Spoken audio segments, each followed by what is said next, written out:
আমাদেরকে এগোতে হবে, সেটা হচ্ছে আগামী 2রা এপ্রিল মঙ্গলদেব কুম্ভ রাশির ঘর থেকে মিনে প্রবেশ করবেন।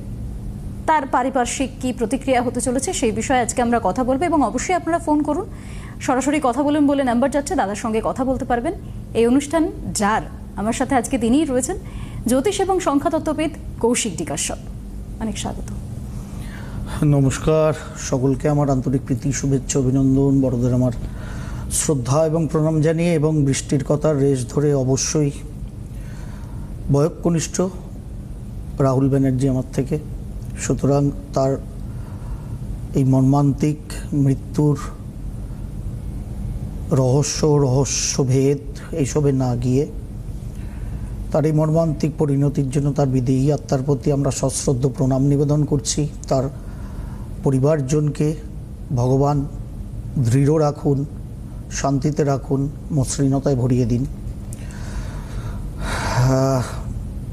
এইসব বিষয় নিয়ে বলতে গেলে যা বৃষ্টি তুল্য, আমার কাছে ফুল ইনফরমেশান নেই তার জন্ম সময়ের, তাই অ্যাস্ট্রোলজিক্যালি এটা নিয়ে এই মুহূর্তে দাঁড়িয়ে আমি এটা নিয়ে আর ইলাবোরেট করছি না। তবে আমি যখন এটার পেছনে একবার পড়ে গেছি তখন অবশ্যই এটা পরিস্থিতি খানিকটা সামলালে নিশ্চয়ই জোগাড় করব, এবং আমি আমার বলা যায় যে অ্যাস্ট্রোলজিক্যাল তদন্ত শুরু করব। ঘটনাটা অ্যাকচুয়ালি আমি দৌড়াচ্ছিলাম অন্য একটা বিষয়ে অ্যাস্ট্রোলজিক্যালি, যেটা আমাদের কিছুদিন আগেই আরজিকর মেডিকেল কলেজে লিফটে যে ভদ্রলোকের মৃত্যু হলো, তার মাত্র 4-4.5 বছরের শিশু সন্তানকে রেখে। অ্যাকচুয়ালি আমি তার ডেট অফ বার্থ টাইমিং জোগাড় করার চেষ্টা করছি। অবশ্যই যিনি মারা গেছেন তার নয়, তার যে শিশু পুত্রকে রেখে অকালে তিনি চলে গেলেন তার মধ্যে আমি জানি না যে আরেকটা টাইম অফ বার্থ জোগাড় করতে আমাকে লোক লস্কর লাগাতে হবে। যাই হোক, পরিস্থিতি, ভালো মানুষকে হারালাম, এক কথায় এটা আমি বলতে পারি। কোন মত, কোন ধর্ম, কোন বর্ণ এসব বুঝি না, সার্বিকভাবে একজন মানুষ যেরকম হওয়া উচিত আমার কাছে রাহুল ব্যানার্জি সেরকমই একজন অভিনেতা ছিলেন। শুধু অভিনেতা ছিলেন না, একজন মানুষ ছিলেন। যেরকম অভিনয়ের একজন অভিনেতা তো অভিনয় প্রেমী বা শিল্প রসিকই হবেন, এটাই স্বাভাবিক। শিল্প সাহিত্য থেকে খেলাধুলার মাঠ, সেখানেও কিন্তু সাবলীল প্রবেশ এবং উন্মাদনা, উত্তেজনা রাহুল বন্দ্যোপাধ্যায়ের ছিল। যাই হোক, ভালো মানুষের সময় ভগবান হয়তো কমই রাখেন এটাও কারণে যে বাদবাকি আমরা যারা অতটা ভালো মানুষ নই, তারা যদি নিজেদের কর্মপন্থায় পরিবর্তন এনে যে হঠাৎ জাগ্রত হয় আমাদের বিবেক, যেটা বাঙালির মোটামুটি কেরোসিন তেল ঢেলে অনেক দিন আগে পুড়িয়ে দিয়েছে বাঙালি, তবুও যদি কিছু বেঁচে থাকে, অবশিষ্ট থাকে, সেই বিবেক জাগ্রত হয়ে আমরা যারা অত ভালো মানুষ নই, তারা ওই যারা আমাদের হঠাৎ করে ছেলে চলে যান প্রকৃত ভালো মানুষ, তাদের না শেষ করা কর্মটাকে যদি আমরা জাগ্রত অবস্থায় শেষ করার পথে অন্তত একটা ট্রান্সফরমেশন হয় বাঙালির, জানি না পরমেশ্বরীর কি ইচ্ছা বাঙালি জাতির প্রতি। সেই জন্যই হয়তো ভালো মানুষদের পরমেশ্বরী বেশি দিন রাখেন না। আমার এটা ব্যক্তিগত খুব। আর বাদবাকি দেখবেন যত নানান রকমের সোকল্ড জ্ঞানী মানুষ বলতে আমরা যাদের বুঝি, যারা প্রকৃত অজ্ঞানী তাঁবেদারি করা মানুষ, তারা বহাল তবিয়াতে 70-80 বছর 85 বছর তাবেদারি করছে। সর্ষের তেলের, কেরোসিন তেলের কোনো ড্রামের তেল তাদের শেষ হচ্ছে না অয়েলিং করার জন্য। তারা জ্ঞান গর্ব বক্তৃতা দেবেন, বৃষ্টিটা বুম ধরবে, বৃষ্টির পাশে কোনো ফটোগ্রাফার তারই সহকর্মী ফ্ল্যাশ লাইটটা জ্বালিয়ে তার মুখে ক্যামেরা ধরবে, তারা লেকচারবাজি করবে, আপনি আমি ঘরে বসে বসে হ্যাঁ কি বললেন, আহা ফাটিয়ে দিলেন। তো এই তো হচ্ছে বাঙালি। একটু করে আড়মোড়া ভাঙি, ঘুম ভাঙে না কিন্তু আমাদের, প্রত্যেকটা ঘটনা বিভিন্ন পরিপ্রেক্ষিতে হয়, আমরা একটু আড়মোড়া ভাঙি, এটাই শেষ, এরপরে যেন না হয় অবশ্যই দেখা হবে সরকারি ক্ষেত্রে বেসরকারি ক্ষেত্রে। আমরা খালি একটা কথা বলি, অ্যাকচুয়ালি ঘুম তো ভাঙেইনি, আড়মোড়া ভেঙেছিলাম, আবার অন্য পাশ ফিরে ঘুমিয়ে পড়ি যতক্ষণ না আর একটা ঘটনা হচ্ছে কোথাও। তাই এই তো বাঙালি। ঠিক আছে, বাঙালি কি জাগবে? জাগার জন্য বাঙালিরাতে একটা খুব ভালো উপায়, এই যে বৃষ্টি বললো, আমাদের যে টপিকটা আমরা আলোচনা করব গত মঙ্গলবারই বলে গিয়েছিলাম যে মঙ্গলদেব কুম্ভ রাশির ঘরে রাহুদেবের সঙ্গে অনেক যুদ্ধ করলেন এয়ারি ক্ষেত্রে।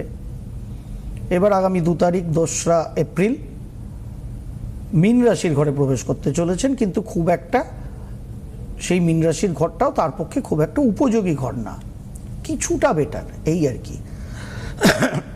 উপযোগী ঘর না কারণ জলরাশি, বাট বৃহস্পতি দেবের রাশি, সেখানে বর্তমানে রাজা রবিদেব আছেন, যিনি আগামী 14ই এপ্রিল সকাল 9:53 অবধি ওই মীন রাশির ঘরে থাকবেন। মঙ্গলদেব 2রা এপ্রিল ঢুকছেন, অর্থাৎ 2রা এপ্রিল থেকে 14ই এপ্রিল 9:53 অবধি মঙ্গল রবি একত্রিত থাকবেন। আর বেশ অনেক দিন ধরেই মীন রাশির গৃহটা কবজা করে রেখেছেন শনিদেব। সুতরাং শনি রবি তো একত্রিত হয়েই বসে আছেন। সুতরাং একদিকে জনগণ কিংবা বিপরীত একটা শক্তি, তার সঙ্গে রাজা রবিদেব মীন রাশির ঘরে চলছিল।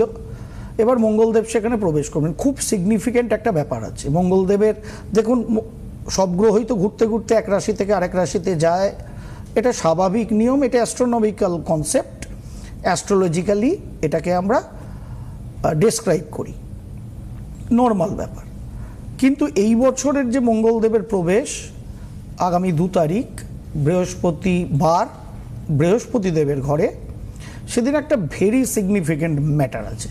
কারণ চৈত্র পূর্ণিমার দিনটা মঙ্গল দেবকে আমরা বৈদিক শাস্ত্র মতে আমরা মঙ্গল দেবকে ডিনোট করি বজরংবলীর সাথে, হনুমানজির সাথে।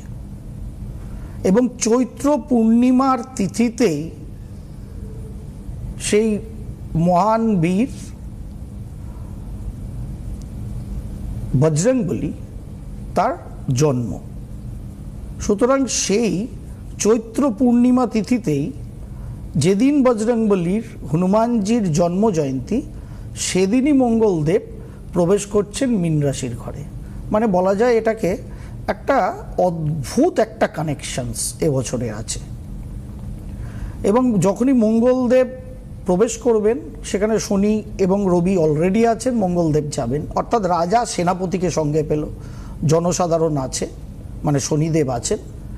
সাধারণভাবে মীন রাশির ঘরটা আমাদের দেশ সাপেক্ষে ইন জেনারেল উত্তরের পশ্চিম এবং পূর্ব দুটোকে মিলিয়েই, মানে নর্থ ইস্ট, নর্থ ওয়েস্ট। এবং আমরা যদি স্বাধীন ভারতের কুণ্ডলী দেখি, তাহলে সেটা to some extent east north পোর্শনও। সুতরাং নর্থ ওয়েস্ট, নর্থ ইস্ট এবং ইস্ট, এই জায়গাটার মধ্যে সব থেকে বেশি গোলযোগ ভারতবর্ষ সাপেক্ষে দেখা যাচ্ছে।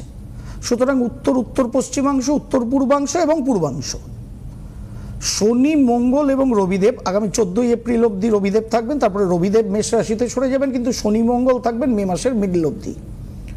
সুতরাং এই জায়গায় নানা রকম কিছু ঝুট ঝামেলা, অশান্তি, পলিটিক্যাল আনরেস্ট ওভারঅলই তৈরি হবে আমার দেশ সাপেক্ষে বা বিশ্বজনীন ক্ষেত্রে। এবং সেই পলিটিক্যাল আনরেস্ট থেকে অনেক শাসকেরও বদল হবে, এটা অভ্যাস। যখনই শনি, রবি এবং মঙ্গল একত্রিত মীন রাশির ঘরে গিয়ে উপস্থিত, যেটা এগেন কিছু সমস্যা, উগ্রপন্থী হানা, এরকম জায়গাকেও কিন্তু ডিনোট করছে। জোন কিন্তু যেটা বললাম সেটা উত্তর পশ্চিম, উত্তর পূর্ব। সুতরাং পুনরায় আবার কি পহেলগাম হবে জানি না, গড নোস।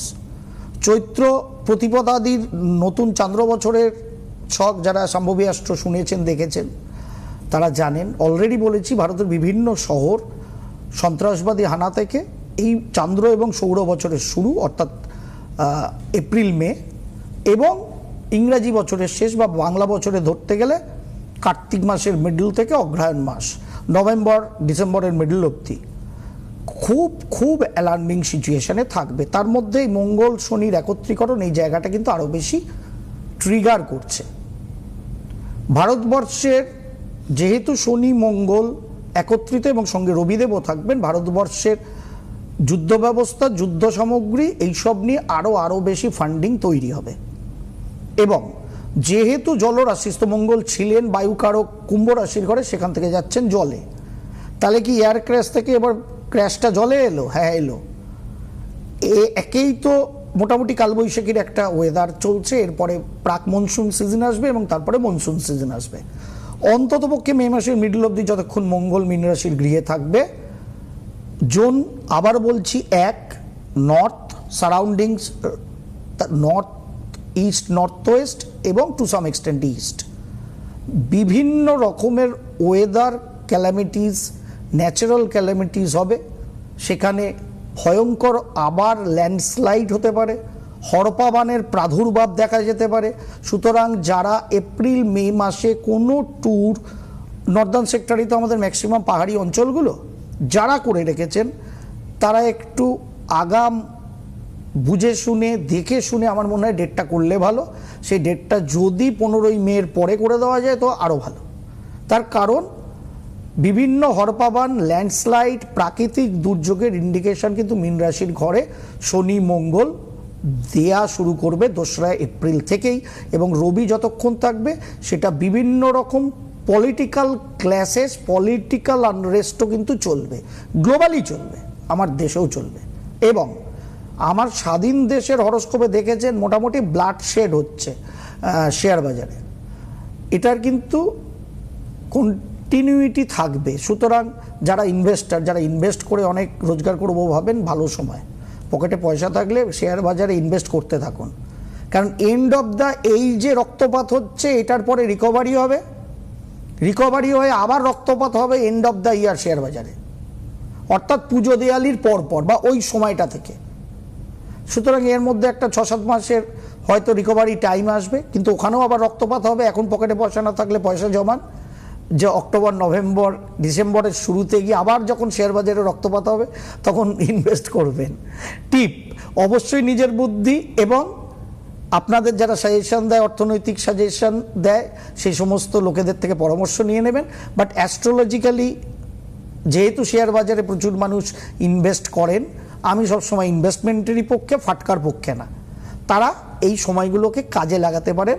কোথায় লাগাবেন, কবে লাগাবেন, সেটা আপনাদের বুদ্ধি বা আপনাদের সঙ্গে থাকা এক্সপার্টদের বুদ্ধি। গ্রহগতভাবে আমি জেউনগুলো বলছি। সুতরাং প্রাকৃতিক ঝঞ্ঝা থেকে প্রাকৃতিক দুর্যোগ, উগ্রপন্থী হানা বা ভয়ঙ্কর কোনো আনরেস্ট অবস্থা, এবং যতক্ষণ মে মাস অব্দি মিথুন রাশির গৃহে রবিদেব আছেন, যার সঙ্গে এই শনি মঙ্গল এবং রবির স্কোয়ার অ্যাসপেক্ট চলবে, বৃহস্পতিদেব আছেন মিথুন রাশির ঘরে মে মাস অব্দি। মীন রাশি এবং মিথুন রাশি স্কোয়ার ঘর, স্কোয়ার অ্যাসপেক্ট হয়। সুতরাং শনি মঙ্গল রবির সাথে বৃহস্পতিদেবের এই যে স্কোয়ার অ্যাসপেক্ট, বলা যায় না এই সময় ভারতবর্ষকে না চাইতেও হয়তো আবার অপারেশন সিঁদুর 2.0-তে জড়িয়ে গেলেও যেতে হতে পারে। সেই সিচুয়েশনও কিন্তু শনি মঙ্গল গিয়ে তৈরি করবে। সুতরাং রাহুর গ্রিপ থেকে মঙ্গলদেব বেরোলেন, কিন্তু গেলেন রাহুর গুরু শনিদেবের গ্রিপে। অবস্থাটা কি খুব ভালো শুনে আপনাদের মনে হচ্ছে? না, কিছু ভালো অবস্থা আজকের ওয়েদারের মতো থাকবে, যেটা নতুন বাংলা বছর যখন আসবে, মানে সৌর বছর, নিউ সোলার ইয়ার, সিটিবিএন থেকেও বলবো, অবশ্যই আমার সম্ভবী অ্যাস্ট্রোর পর্দায় ইলাবরেট পাবেন তার আগের থেকেই, সেটা নেক্সট উইক থেকেই পাওয়া আপনারা শুরু করবেন। এবছর গরম লাগবে, তবে খুব বেশি গরম এবছর আপনাকে আমাকে বা বলা যায় ভারতবর্ষকে খুব বেশি জ্বালাবে না, এটা একটা সুখবর আছে। আগাম এক চিলতে বলে রাখলাম, পরে আরও ইলাবোরেট করব সৌর বছরে। বাট শনি মঙ্গলের এই ক্ল্যাশ বিভিন্ন ক্ষেত্রে নানা রকম উলটফের, পলিটিক্যাল ক্ষেত্রে, সোশিও ক্ষেত্রে, সামাজিক ক্ষেত্রে কিন্তু আসতে পারে।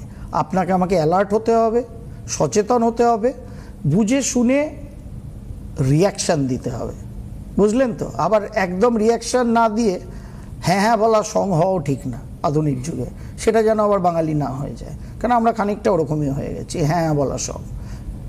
কারণ সিদ্ধারায় হাত দিতে গিয়ে দেখি নাই, কি যেন পাউডার ঠেকে, এটাও একটা মুশকিল। সুতরাং এই পরিবেশ পরিস্থিতি কিন্তু আগামী 2 তারিখ তৈরি হচ্ছে। যাদের সাড়ে সাথী ঢাইয়া চলছে বা যাদের শনির দশা অথবা মঙ্গলের দশা চলছে, এবং সব মানুষ নিজেদের শরীর স্বাস্থ্য মন কর্ম সব থেকে বাঁচার জন্য, যেহেতু 2রা এপ্রিলই হনুমানজির জন্ম জয়ন্তী, চৈত্র পূর্ণিমার তিথি, সেই দিনই তার যে গ্রহ মঙ্গলদেব মীন রাশির গৃহে গুরুদেবের গৃহে পদার্পণ করছেন।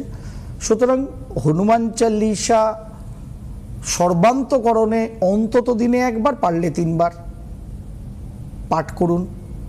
কোনো বিধিবদ্ধ নিয়ম 1বার পাঠ করলেই বিধিবদ্ধ নিয়মে হবে, মানে আসনে বসে বা দাঁড়িয়ে যা খুশি আপনি করুন। বাদ বাকি চলতে ফিরতে আমি লেকচার মারছি, বৃষ্টি যদি মনে করে মনে মনে বজরংবলীকে স্মরণ করে, রামজি সীতা মাতাকে স্মরণ করে চালিসা পাঠ করতে পারে। ফল হবে না? হবে, কারণ চালিসাটা পুরোই শ্বাস প্রশ্বাসের খেলা, প্রাণবায়ু অপান বায়ু সমান বায়ুর খেলা। সুতরাং তাতে শব্দ না করলেও ভাইব্রেশন হয়।